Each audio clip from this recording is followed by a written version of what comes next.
Je m'appelle Marianne Le Gagneur, je suis docteure en sociologie et maintenant chargée de cours ici à l'Université de Liège. Alors moi j'ai des enseignements en master, ça va être surtout en master gestion des ressources humaines et sciences du travail.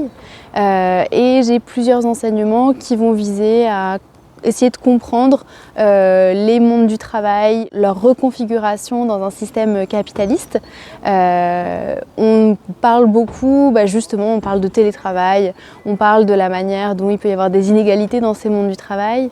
J'ai aussi des cours sur les enjeux de régulation, on parle des plateformes, donc on parle de Uber, on parle de Airbnb, voilà, des enjeux contemporains des mondes du travail, de ce qui est en train de changer. Je suis française, donc j'ai fait ma scolarité et mes études universitaires en France et j'ai soutenu ma thèse à l'EHESS, à l'École des hautes études en sciences sociales à Paris, en sociologie. Alors ce qui m'intéresse dans mes recherches, c'est effectivement comment on travaille aujourd'hui, comment nos modes de travail se reconfigurent, comment ils se reconfigurent du point de vue du temps et des espaces de travail.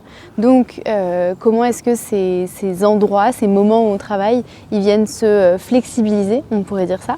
Et donc la question à laquelle je me suis beaucoup intéressée jusqu'ici, c'est celle du télétravail, qui a été très connue à partir de 2020 et de la crise du Covid, mais qui est plus largement compris dans une forme d'évolution des pratiques qu'on pourrait dire d'articulation des temps sociaux. Donc comment on essaye de travailler un peu plus chez soi par exemple pour essayer que ce soit plus facile pour sa vie familiale et sa vie domestique. Du coup je me suis intéressée à l'expérience de ces télétravailleurs et télétravailleuses, plus particulièrement dans le secteur bancaire. Et en fait cette mise en place du télétravail, elle date pas de la période du Covid. C'est-à-dire qu'avant ça existait déjà et c'était déjà en expansion, on va dire, avant la crise sanitaire.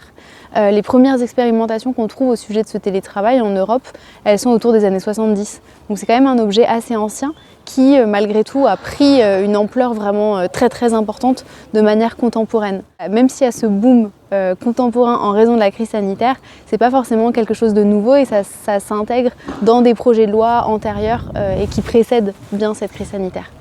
Alors en ce moment, je travaille sur la valorisation de ma thèse sous forme d'ouvrage et effectivement la suite, c'est encore autour de questions évidemment de sociologie du travail et de ces reconfigurations des limites de l'activité professionnelle et j'aimerais beaucoup m'intéresser à la question notamment du droit à la déconnexion, de savoir comment ces limites du travail, elles se mettent en œuvre, elles se négocient à l'échelle à la fois étatique mais aussi à l'échelle des salariés dans leurs interactions les plus individuelles et de m'intéresser aux inégalités qu'on a à mettre des limites au travail. C'est un peu les grandes questions qui vont m'intéresser je pense à l'avenir.